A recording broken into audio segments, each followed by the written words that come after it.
የባህር በር ለኢትዮጵያ ትርጉሙ የንግድ መውጫ ብቻ ይመስላችኋል? አይደለም። የባህር በር ባለቤትነት ለሀገራችን አዲስ የቴክኖሎጂና የፈጠራ ምዕራፍ የሚከፍት ማስተር ኪ ነው። የራሳችን የባህር በር ሲኖረን በመርከብ ግንባታና በባህር ላይ ምህንድስና ቴክኖሎጂ መሪ እንሆናለን። ግዙፍ መርከቦችን በኮምፒውተር ለመምራት የሚያስችሉ የአውቶሜሽን ስርዓቶችንም እንገነባለን። ሰው ሰራሽ አስተውሎትን በመጠቀም ደግሞ ስማርት ወደቦችን በመገንባት የሎጂስቲክስ አገልግሎታችንን ወደ ላቀ ደረጃ እናሸጋግረዋለን።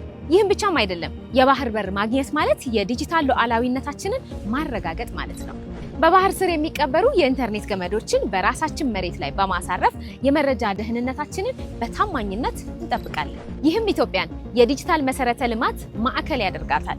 ባህሩም ለሀገራችን ግዙፍ ቤተ ሙከራ ነው። ይህም ለሁለንተናዊ ብልጽግናችን የጀርባ አጥንት ይሆናል። ባጭሩ የባህር በር ባለቤትነት ማለት ለኢትዮጵያ የቴክኖሎጂ አፍላቂነትና የፈጠራ ሉዓላዊነት ማለት ነው። እናንተስ የባህር በር ባለቤትነት ለኢትዮጵያችን ይዞት የሚመጣው ትልቁ ትርጉም ምንድነው ትላላችሁ? ሐሳባችሁን በኮሜንት አጋሩ። ለሌሎችም እንዲደርስ ሼር አድርጉ።